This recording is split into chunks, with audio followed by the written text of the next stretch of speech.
All right, it's officially noon, so I feel like we can get started. My name is Lindsay Schultz. I'm a program associate here at the Iowa Cancer Consortium and leading the capacity building series with the Iowa Cancer Consortium.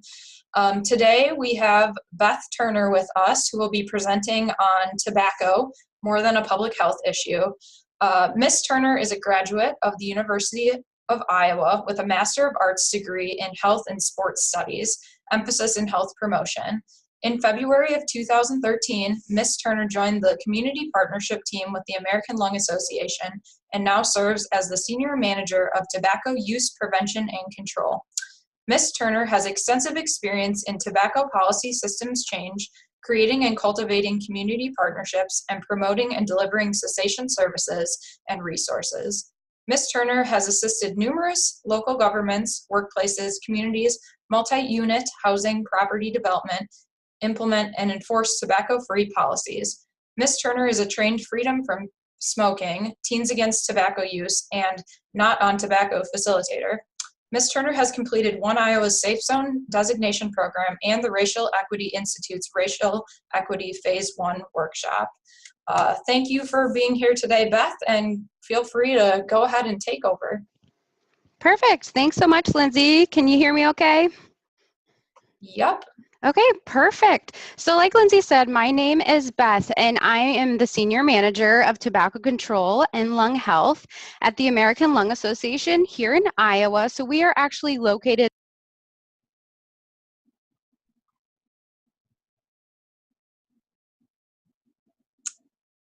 Beth, I think you went out. Can you hear me still? Okay, now I can. Okay, thank you. I'm here as part of the Cancer Consortium's Capacity Building Series, really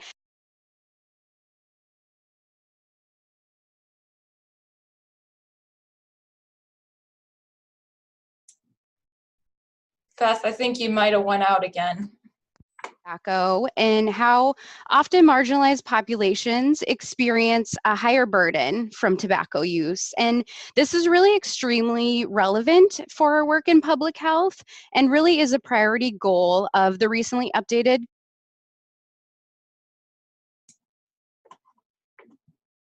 Hey, Beth, I think you might be having some technical difficulties. Your video or your mic keeps going in and out. Okay, hang on one second. Let me see if I can switch it real quick. Okay.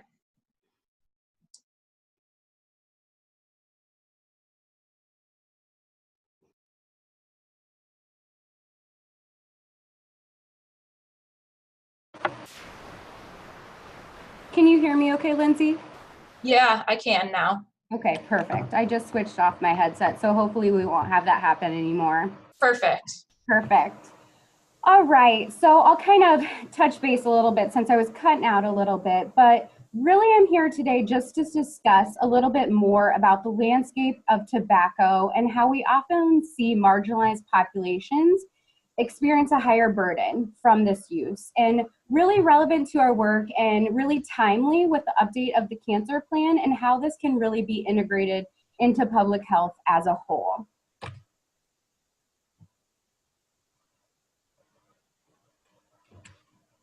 And so really for our objectives today, three kind of big ones that we're looking at here is really learning the overall impact of tobacco use in the US and in Iowa specifically, really understanding and identifying disparities that exist and really continue to persist in specific communities, and also learning some best practices to eliminate these disparities and really help individuals quit and move the needle in tobacco control as a whole.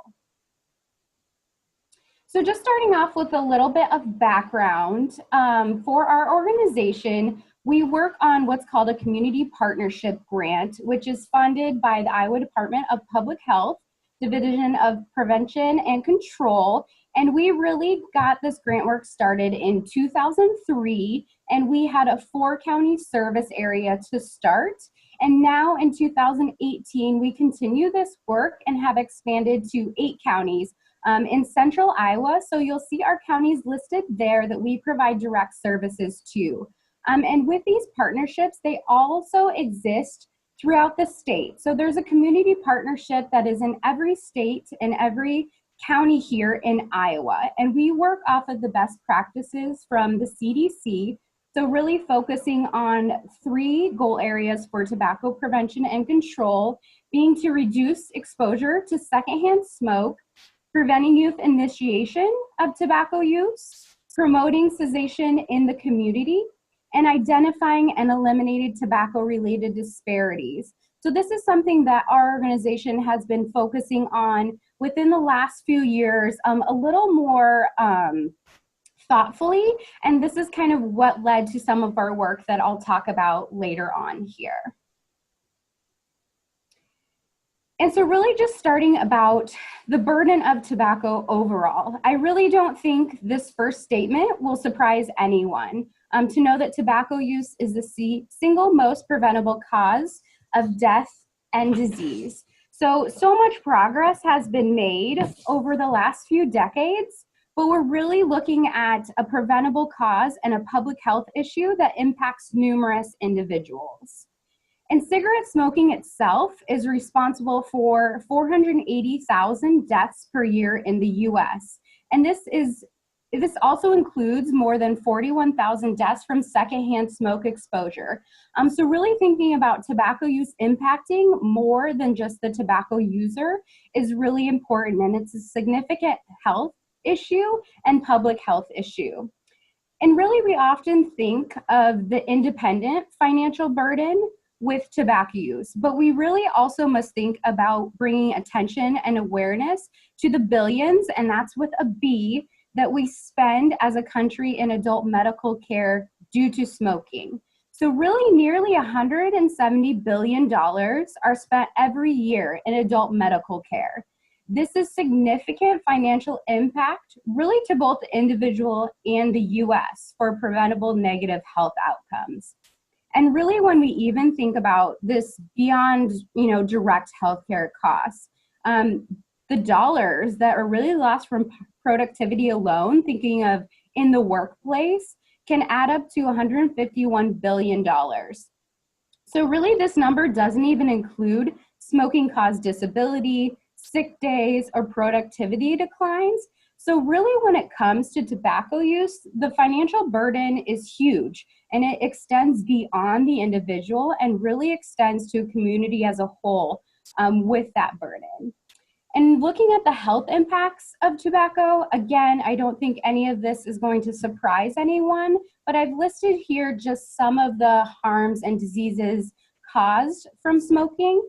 And you may see kind of the ones we've heard about for a long time with cancer, heart disease, stroke, lung disease, but there's also a lot of research coming out, and even with the newest Surgeon General report, the link with diabetes and tobacco use. So really thinking expanding beyond kind of the normal things that we may think of when we associate with tobacco use.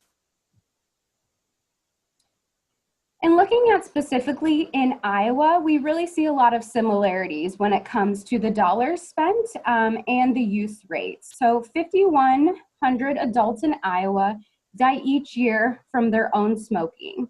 And when we're looking at adult healthcare expenses and medical expenses, we see $1.28 billion spent yearly in direct medical care. And one thing you might notice here is there was a little more of a gap when we looked at the US in regards to productivity losses and medical care, but you'll see here in Iowa that they're actually pretty close to one another when we look at those numbers. So 1.21 billion is spent in productivity losses in Iowa. But when we look at the next slide, when we compare the rates of Iowa nationally, it may not surprise us that these numbers are so close together. And really this last piece puts into perspective the marketing and investment the tobacco industry places to retain and recruit customers. So the tobacco industry itself spends $96.8 million annually just in the state of Iowa for marketing. So I think that number's huge when we look at that money that is just spent in Iowa for marketing, and we compare that to the tobacco prevention funding we have in Iowa, which is about $4.1 million. that tobacco prevention funding is really just a drop in the bucket when it's compared to what the tobacco industry puts into Iowa. So I think that statistic in itself is really staggering for us to think about when we're thinking about how to combat this preventable cause of death and disease. So like I said, looking at Iowa versus national adult smoking rates, here you'll see rates from adult smoking from 2015 and 2016. And you'll see Iowa is listed in the blue, and then in the red is the national rates for smoking. And as you can see, we've really made significant progress throughout these last couple years listed here. But really, you see that we still are higher than the national average in Iowa. In 2016, we closed this gap a little bit, but we still have a lot of work to do. And so maybe we can assume that some of those productivity costs being about the same as healthcare is maybe because we have a slightly higher rate than the national average. So really kind of diving in a little bit more about disparities in tobacco. So really, in order to improve the health in America, we really must find and treat tobacco use and tobacco-related diseases where are they most prevalent. As we continue really to see these rates continue to decline, we're left with the most impacted and affected by tobacco. So we've seen this great progress, especially, throughout the years where we're making strides in reducing tobacco use, but we often have these highly impacted populations where that's not the case. And in 2016, some public health organizations collaborated together to produce the Achieving Health Equity and Tobacco Control, and this was a statement that they made. So they believe that further efforts in tobacco control should recognize and give priority to the well understood fact that smoking and tobacco use, and therefore disease, affects certain specific populations within the United States differently, with some suffering disproportionately from the tobacco epidemic. So I think this is huge to think about, and kind of as we analyze maybe some of the reasons and kind of analyze how these disparities exist, to keep that in mind. So like I said, we have significantly reduced the number of individuals who smoke, which really is a cause for celebration, and we should celebrate the successes that we've had, but still acknowledge that the work we have to do is ongoing. Also, now that over half of the US population are protected by laws banning smoking in public places, and in Iowa, we are really fortunate that we're coming up on actually the 10th anniversary of the Smoke-Free Air Act. So this July 1st, the Smoke-Free Air Act will have been in effect for 10 years, which really is crazy to think about, that it seems like it's been maybe longer than 10 years. And a lot of youth that are alive today really don't remember the time when smoking was allowed indoors, or we had to ask for non-smoking or smoking sections at restaurants. So we as a state are very fortunate to be one of the states protected, but there are so many more states that don't have this protection, and really looking to advance the state laws in those areas. But with that strength in our Smoke-Free Air Act, we also have to recognize the loopholes that exist. So we think about places such as federal veteran facilities. So they're able to have, if you've heard the terminology of smoking shacks, on their grounds that individuals can go into, and it's an enclosed area that people can smoke in. Long-term care facilities have a loophole, and then tribal and gaming establishments, so casinos, are also exempt from the Smoke-Free Air Act. So we have to recognize those as well. And here you can see just a timeline. Recently in 2014, it was the 50th anniversary of the first Surgeon General's report on smoking and health. So 50 years ago, we came out with the first kind of data that said we know smoking is harmful. So really looking at gaps in tobacco control. So with the progress that we've made, there have been populations that have been left behind. We see marginalized populations disproportionately impacted by tobacco, with higher use rates, disease, some having no insurance coverage, and low rates of successful quit attempts. So there's also a long and strong documented history of the tobacco industries targeting these populations. So a couple of groups that have been noted here are low-income communities, racial and ethnic minorities, the LGBTQ population, and individuals with mental illness. So like I said, these are really just to name a few, and there can certainly be more individuals that are grouped within these, but we have so much information, and I'll even pull in some images later that really speak to these target markets by the tobacco industry. One group listed could really be an hour webinar itself or even more. So I'm just going to focus on a few of these groups and kind of dive a little bit deeper into why we may see some of these disparities that exist. So really looking at the data, what does it say? What does it look like? So when we look at the rate data, we can automatically see population groups impacted at higher rates. This graph is specific to Burfist data pulled from the state of Iowa specifically. So this is Iowa specific. All adult groups are seen on the far right. And as you can see immediately, probably the first one that jumps out to a lot of us is the Native American population. And as you can see, the extremely higher youth rates than all other races and ethnicities. And you can even see throughout the years, it's actually gone the opposite direction. It's increased, which is concerning.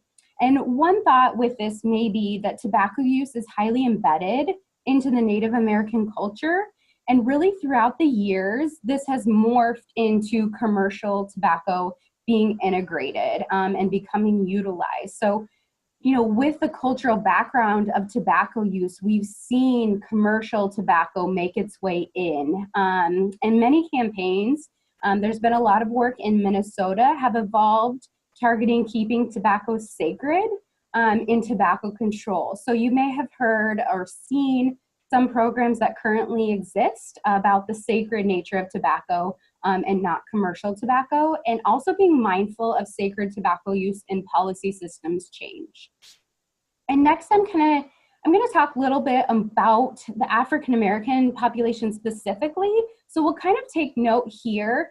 There isn't as significant difference in Black versus white here listed as the graph states, as there are with the Native American population. So that's something I want us to keep in the back of our mind when we dive a little deeper into these next few slides. So really looking at the impact on African Americans specifically. When we look at this data, we see that secondhand smoke exposure is extremely high for youth in the African American households. So really what the data is saying is that nearly 70% of children were exposed to secondhand smoke in the home. And we all know the impact of secondhand smoke exposure, and it's been well documented. So this in itself is really concerning, even thinking beyond just the smoker potentially in the house and thinking to secondhand smoke exposure, third-hand smoke exposure, and how those can have negative health outcomes and lead to kind of those disparities we've been seeing and the financial disparities as well. Also, when we're looking at youth specifically, the prevalence of youth cigar use is higher than that of cigarette use for African Americans and is higher than any other racial and ethnic groups. And you know, this could be looked at as background to marketing. I know that with Black and Milds, there's a lot of marketing surrounding the African American community and also targeted marketing as well. Some of this could also be linked to the increase in flavored tobacco products used by both youth and also the high rates of menthol use in African American communities. And really, we're going to speak a lot more to menthol here later, but really focusing on that small difference in the two communities. And additionally, many African American smokers begin at an older age and smoke fewer cigarettes than compared to white population. So really looking at where these disparities exist. So recent studies have also shown that African American smokers have a high motivation to quit. They want to quit and even make more attempts than white smokers. So this is good, right? Well, when we kind of dive into this deeper, we see a high motivation to quit and an increase in the quit attempts, but really the rate of successful attempts is extremely low. So we see individuals wanting to quit, but really not successfully doing so. So among individuals who made a quit attempt in the past year, only 3.3% of African Americans remained abstinent after 6 months, compared to 6% of whites. So putting this into perspective, almost half of the individuals who tried quitting were successful. So we're seeing a longer lifetime of smokers due to the fact that it's really hard to quit and people aren't quitting successfully. And there may be an association in this statistic with the unsuccessful quit attempts with the high nicotine dependence itself. There's been some high cotinine levels associated and the high use of menthol tobacco products in the African American population. With these factors and really the longer smoking life, we can see potentially why some of these disparities exist, and really the fact that African American smokers are potentially more likely to die from smoking-related diseases than whites.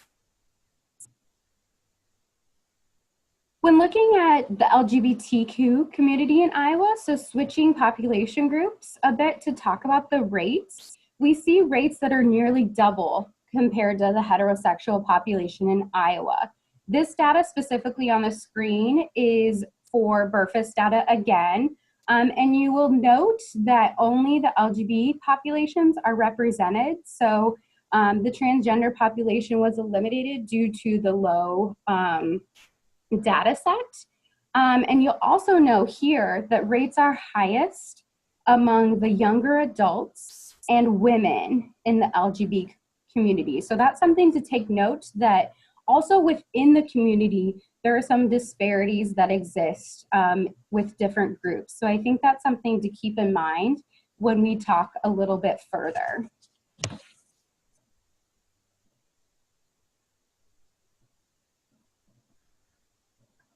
And when looking at youth specifically with this data on the screen currently you'll see is from the Youth Risk Behavior Surveillance System. So in Iowa, we actually do not ask for sexual orientation, gender identity data on our Iowa Youth Survey. So we'll talk a little bit about this more in the next slide. But really, as in the previous slide, you can see the disproportionate use rates in the GLB community in every category except smokeless tobacco. So that is something to note, that it actually is lower with smokeless tobacco, but almost over 2 times higher with current frequent cigarette use, and then the green is current cigarette use. So you can see the high difference between heterosexual youth and then gay, lesbian, and bisexual youth when it comes to cigarette use.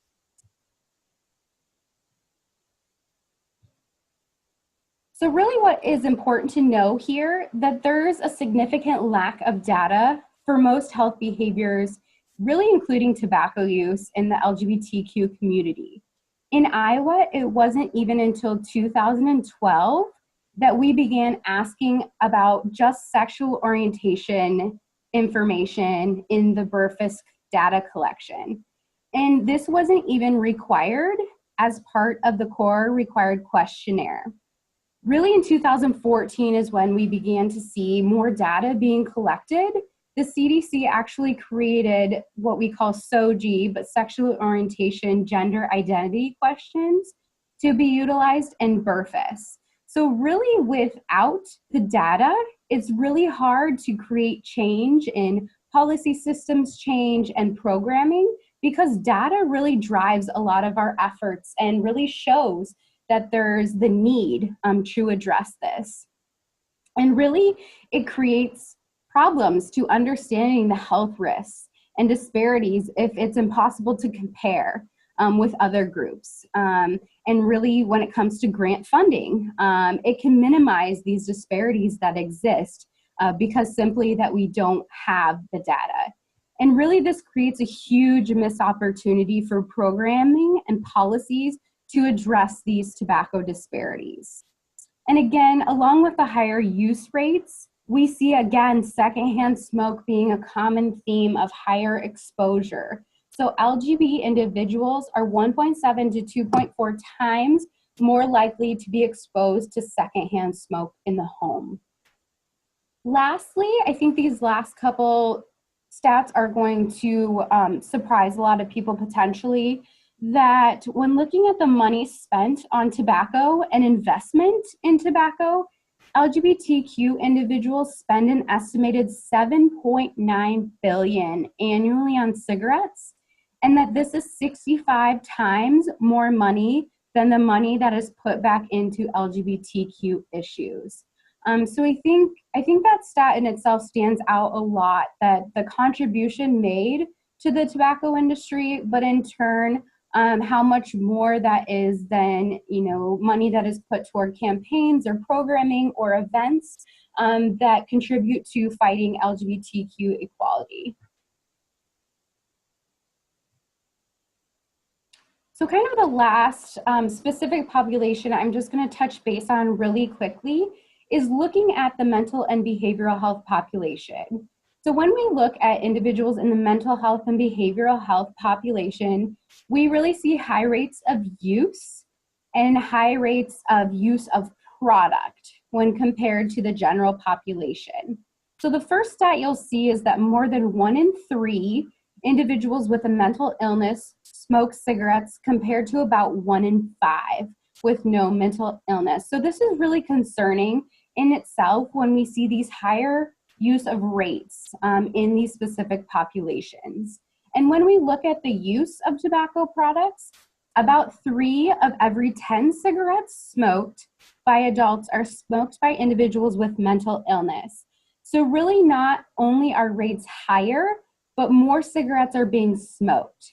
We really then see high rates of nicotine dependence, but still this group has a similar motivation to quit. So there's often the common misconception that individuals that have a mental health or behavioral health diagnoses cannot quit successfully. And that's far from the truth. We see high rates of success with appropriate intervention and also a high motivation to quit that really reflects the general population. We really still have a long way to go treating the dependence of tobacco in this population. Many times, especially in mental and behavioral health, tobacco is seen as the lesser of evils. So maybe other behaviors need to be treated before tobacco dependence is treated. And really a lot of research has shown the increased likelihood for sobriety and recovery if individuals quit everything at the same time. A lot of that research shows about 25% higher success rates if those are all quit at the same time. So really working to educate communities in the ability for individuals to quit, and also appropriate intervention that will make the quitting attempts successful. So this slide really probably angers a lot of people, in which it should, and it speaks to the well-documented history of the tobacco industry when it comes to targeting marginalized populations. So this quote is specific from a tobacco executive when asked why he didn't smoke. So the quote directly is, "We don't smoke that blank, we just sell it. We reserve the right to smoke for the young, poor, the Black, and the stupid."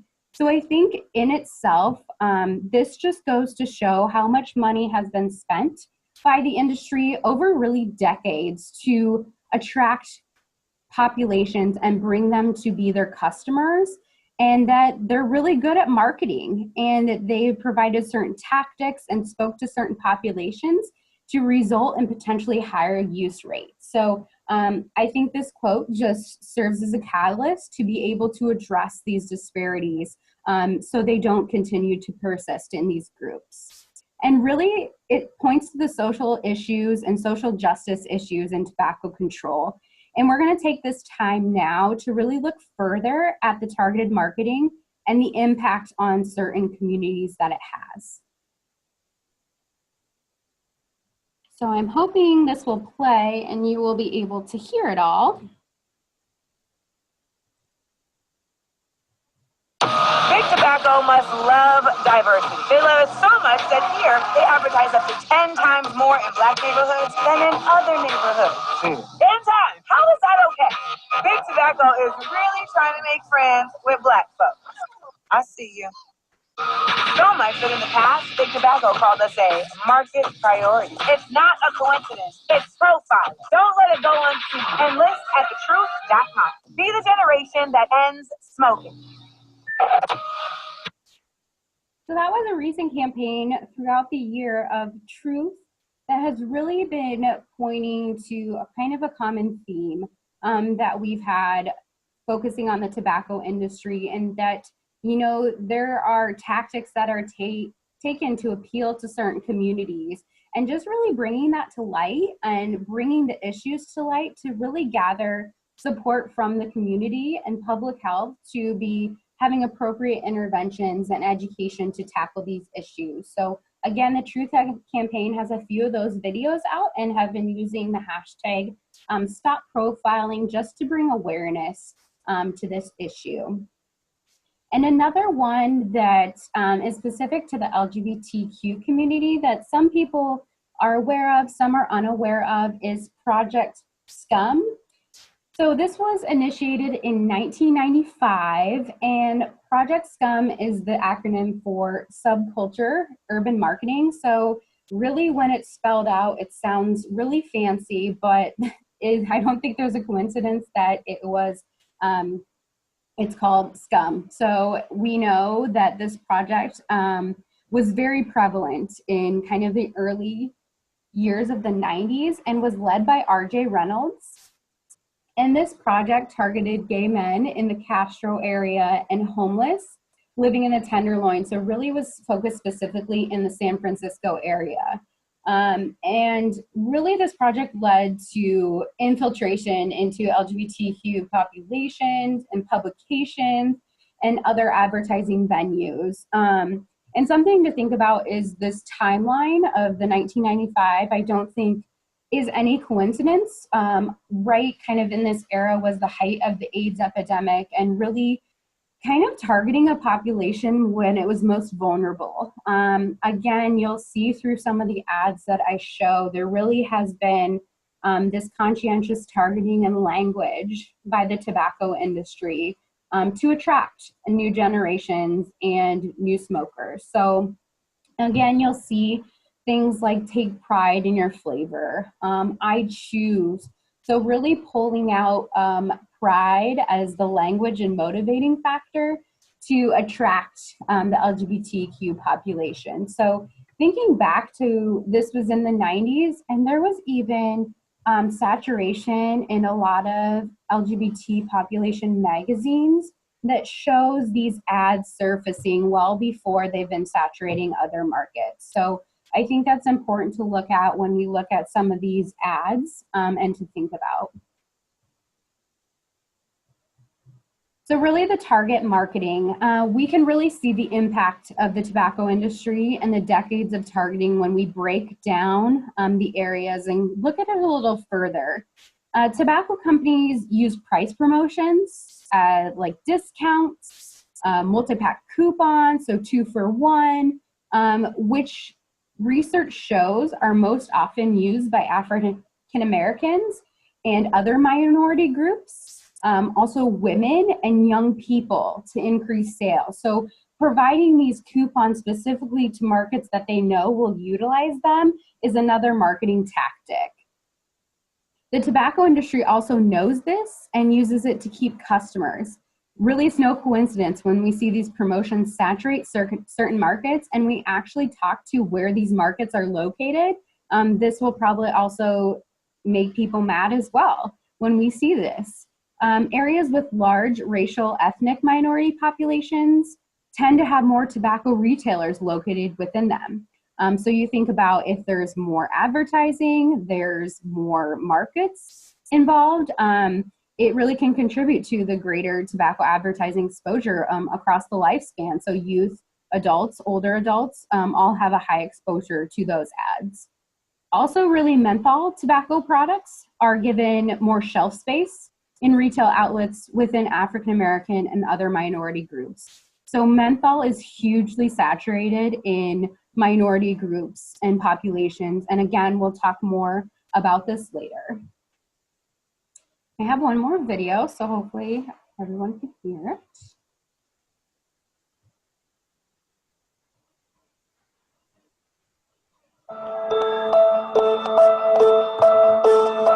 I started smoking really young. I've been a smoker since I was 14 years old, and I'm 40 now. I come from a really small town, but once I went to college, well, there were other gay people there, and they all smoked. By the time I was smart enough to realize what was going on, well, I was already addicted. It's even damaged the relationship between my non-smoking partner and I.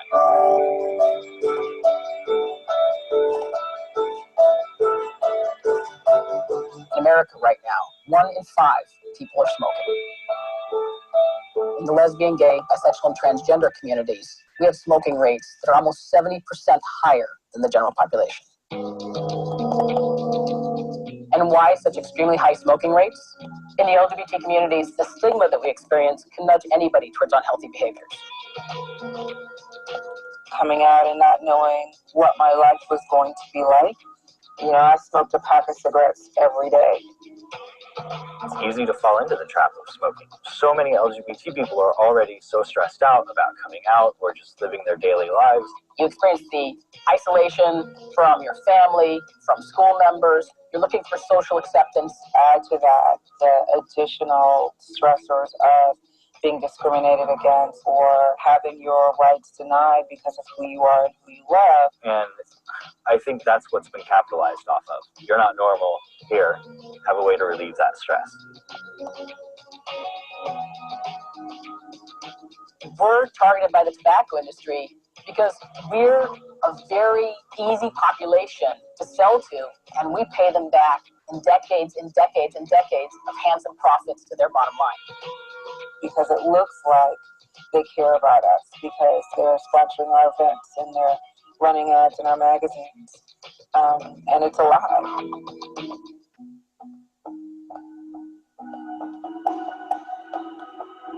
Smoking is everywhere. It's part of the fabric of our communities. It's also the #1 preventable health problem that we can steer clear of. We all have a role to play in being activated for health justice. And it's going to take a lot of work at a lot of different levels.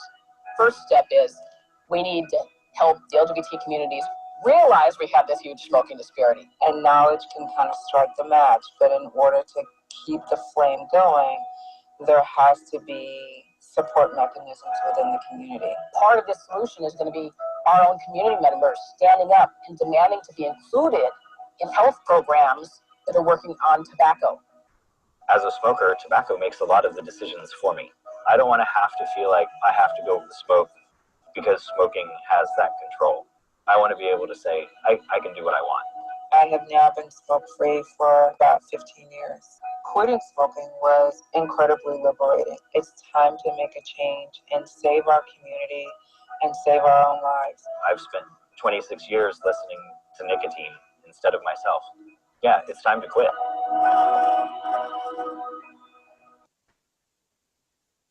So as that video really spoke to, and we kind of saw with the last video, we're starting to see more resources and videos bringing light to the injustices in regards to tobacco control. So the Truth Initiative has been doing a lot of work on bringing this to the forefront and really just bringing it to people's minds about how the tobacco industry has targeted these communities and have the impact of that targeting throughout the years, and potentially why we're seeing some of those higher use rates. you know, as was spoken to, the high stigma that's associated can lead to those unhealthy behaviors is a huge thing to think about.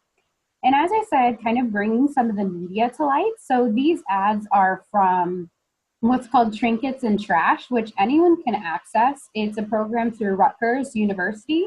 So this resource has tons and tons of tobacco promos, tobacco ads throughout the years. So you could go back probably to even the 80s or beyond to find tobacco advertisings that were prevalent.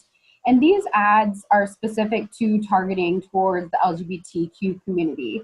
So you can see there are an array of tobacco ads, and the themes really pop out of pride and freedom utilized to attract this community and really portray an ally relationship. So again, they were one of the first programs and really markets to begin advertising in publications targeted towards the LGBT community. So it makes sense why it may feel like a friend or ally relationship.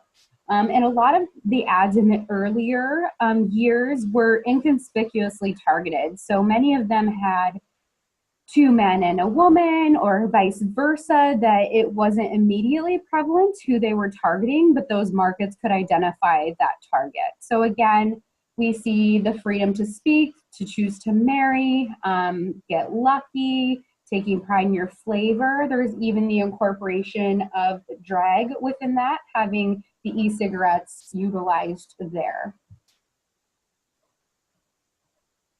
And then here we see some targeted marketing towards the African American community. Noticing a majority of these ads are for menthol. When I was looking through for these ads, I honestly could barely find any ads that were not actually advertising menthol. Newport is a huge advertiser for the African American community. I found so many ads that were targeted. A lot of this, it looks like you can have your cake and eat it too. Again, here are the coupons you asked for, so the price discounts, price promotions. You can see one with younger women in it in a club scene. It appears to be the integration of jazz, and even looking at the newer evolution of tobacco products with the blue, and kind of a lot of research has, coined the term like urban targeting with these markets. So kind of looking here, and in a big overview, we talked a lot about the use of menthol and how it's higher in the younger population, also a lot of disparity in minority populations. So you can see here that in 2013, the FDA released a report finding that menthol cigarettes led to an increased smoking initiation among youth, young adults, greater addiction, and decreased success in quitting, which I think is super important to think about. So we have these higher use rates of the flavors, and especially menthol, in specific communities. And there's research telling us that this makes it harder for people to quit. So again, prolongs those individuals using tobacco. And another thing that menthol does is reduces the harshness of tobacco. It really makes the sense that a younger generation may appeal to flavored and menthol specifically. And again, it keeps smokers hooked for life because it reduces that harshness.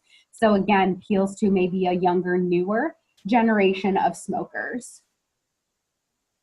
When looking specifically at the integration of menthol, again, highly marketed, like we saw with those ads. I think almost every one of the ads was a menthol ad targeted towards the African American community, and marketing in publications and venues whose target audiences are Black. Nearly 9 in 10 African American smokers aged 12 and older use menthol cigarettes. So really looking at these youth rates broken down even beyond different ethnicities and races, we see huge discrepancies, and 95% of teens who are current smokers smoke menthol in the African American community. So again, we can maybe assume that these are from the high targeted menthol ads the high saturation of marketing and the high number of retailers. And even we talked about previously, the shelf space is given priority to menthol tobacco products. So it makes sense why we can see these things continue to exist. So when we look at where tobacco retailers are at, we can even see the disparities here, and this is specific to the Des Moines area. So this is a screenshot from Counter Tools point of sale mapper. So anyone can access this website. Again, Counter Tools is the partner that has this available, and the state of Iowa actually has a partnership with them working on specific retailer density zoning information that we can utilize as communities. So what I did here is I broke down the retailers by zip code. Again, we could go to the entire state, but it would be very overwhelming to see that on a screen. So you'll see here that if you're familiar with the Des Moines area, it may kind of make sense when we look at these retailers. So what we notice is the number that's circled is the number of tobacco retailers within that zip code. And you can see that the zip codes are defined by the orange, yellowish areas. So if we look in downtown Des Moines, and we look at the south side of Des Moines, you can see that just in that zip code, there are 42 tobacco retailers, which is huge. You can see that even the zip code isn't as large as some of the other zip codes located. And then you go just, over to maybe more of the Urbandale, Windsor Heights area, we see 11, 27, so significantly lower in what you could assume to be more higher income population zip codes. So again, we see the retailers saturating the areas of lower income and high minority population group areas. So I would say that it would be really interesting for everyone to utilize this data and really see where the retailers are at, how many retailers are in these communities, and really thinking about how we can tackle that and how we can work towards reducing these rates when the advertising exposure is huge in these populations and especially in certain areas of our state. So again, we've talked to this a little bit throughout the presentation, but there are over 10 times more tobacco ads in Black neighborhoods than in any other neighborhood. So really that targeting towards certain racial groups and minorities. So really we've talked about how these rates exist, the disproportionate rates of certain groups, and really how we continue to see the tobacco industry targeting these groups. So really, how do we go from here, now that we recognize these disparities, to bring change into these rates and reduce these rates overall as a community? So really, we as public health professionals have the obligation to tackle these disparities and really reduce these rates across. These next few slides, I'm going to specifically talk about some of our work that we've been doing in decreasing tobacco use within the LGBTQ population as well as other populations. So how this work is started with our grant a few years ago, that we really wanted to dive deeper into some of the reasons behind the higher tobacco use rates in the LGBTQ population. And what we set out to do is really to just meet people. Our first goal was not to come in to any community and pretended like we had the answer or pretended that we knew everything. So we really wanted to learn more and then just really invite people to the table to have an open discussion. So really what we did first was we had a coalition meeting or community conversation, what you would like to call, in 2016, and invited a broad array of community members, organizations that worked with the LGBTQ community, and invited them to just have a facilitated discussion on why we thought these rates were higher. In our area specifically, what were some of the repercussions or negative impacts that would happen if we initiated policy change, or if we reduced these rates? What were things people should be mindful of? What were cessation efforts or promotions that people would appeal to? And so this was really a catalyst that set us to develop a 10-year vision and really a 10-year action plan for our work. We realized that this wasn't something that was going to happen overnight, and really is really going to be just a really cumulative effect of efforts throughout years. And so just kind of some of the things that we started off by doing was really being visible in the community. So attending the Governor's Conference on LGBTQ and Youth. The Iowa Cancer Consortium has partnered with us in various efforts in conferences, attending Prides. You'll see we made buttons for Pride that really just focused on, again, raising awareness and celebrating people that quit. And we developed the Kiss Me, I Quit buttons, thinking that, a lot of people that have recently quit would take it. And we found that people actually took those that they wanted to quit, and it would come about and they put it in their pocket and save it for later. So that was really something that we thought was unique and really different. And kind of with these efforts, we reconvened our tobacco community conversation group in 2017 at the end of the year, really to just update and progress, because we really were going around trying to find advertising or media that would really speak and resonate with individuals. We didn't want to just produce something and send it out into the community. We wanted the community to have an input on what we produced and really own the video itself. And so what we did is we brought together and we decided that we wanted to create a storyteller's video series about how individuals quit tobacco, how the industry is prevalent in their community, and really just put humanity and a face to tobacco control.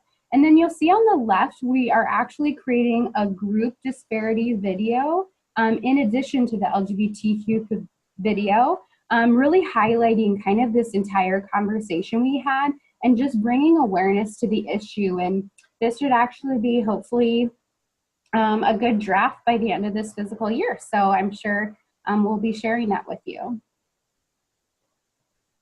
And really just thinking about what we can do as public health professionals. I think one of the best approaches is really finding the champions and the leaders, which is really true for any community or coalitions that we're looking at starting, really finding the people that individuals go to really cultivate change.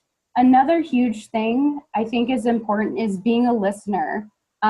We can often come in and think that with the background and the data, we know what will work, or we have a great idea and bring it to the community without really involving individuals that are affected. So really just going and being a listener in the community. And I think that also produces respect within the community. If you're coming as a listener and have no asks, no wants of the group, I think it just really goes to show the investment that you have in that community. And also on the flip side, just being an observer, immersing yourself in events, asking questions, diving deeper into all the elements of what you're thinking about, getting to know what's important to communities, getting to know where people are. So just continually learning and being visible. And really one thing that I think sometimes is missed with this work is even thinking about internal policies in your organization and your office.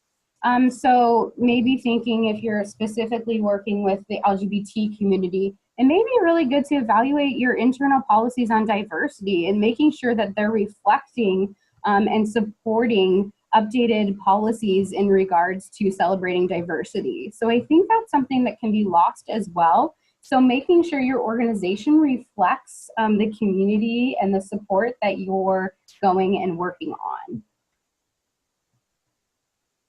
Another thing is just really thinking about empowering communities to advocate on their behalf.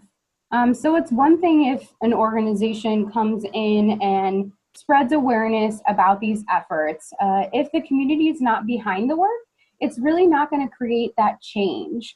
And so really bringing individuals to the table and empowering those individuals to be the voices for their community, and just really start the fire of creating these policies and advocating for more cessation resources that are specific to their community. Really just facilitating the information of tobacco-related issues impacting the community. So really serving as a kind of a connector in the community, bringing the information you have about tobacco control and really finding who can be the voice in that community. How can you help them? How can you bring it further? Again, developing culturally appropriate resources to build the capacity and implement strategies for working with these populations, and promoting and maybe even developing, if it doesn't exist, cessation tools that are designed with specific audiences in mind. So I think really just thinking about overall, like I said, you could contribute an entire hour conversation talking about the background of disparities on certain population groups. But I think one thing to think about in public health is that we really can make an impact on these rates and really reduce them as a whole. And it's just bringing the awareness to these disparities, how they exist, that really we can cultivate the most change. And I think being mindful that, again, like a lot of things in public health, this won't happen overnight, and it's really a continued effort. But again, I think being the listener, being the observer, and really going to the community to find what they want and what they need creates a great relationship to gather trust and investment in the programs and in the work. So like I said, again, this is something that's been evolving in public health for quite some time, and we're starting to see some more momentum from programs, the FDA coming out with programs, the Truth Campaign, really to educate and bring to light these disparities that exist. So I guess I'll pause since there's just a couple minutes left. If Lindsay, anyone has questions or anything? I don't see any in the question and answer box right now or in the webinar chat, but anyone can feel free to ask any questions. And I guess we can wait a second to see if anyone has a question. Okay. Otherwise, I can ask one of my questions, I suppose. Sure. So I was wondering, you talked a little bit about vaping and how those industries are still targeting the minority populations. Do you see, there's probably not much research on it at this point in time, but do you see those disparities existing still with the vaping products in these communities that people are targeting? Yeah, I think as far as new tobacco products are concerned and the e-cigarette industry in general, the products tend to be slightly more expensive than traditional and combustible tobacco. So I think there's a targeted marketing, but may not be associated with the targeted marketing that we just saw.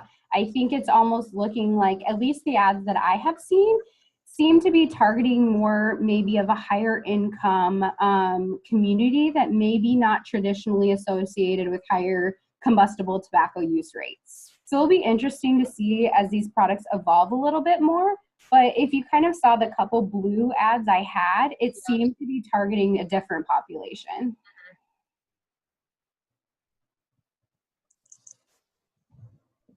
Any more questions?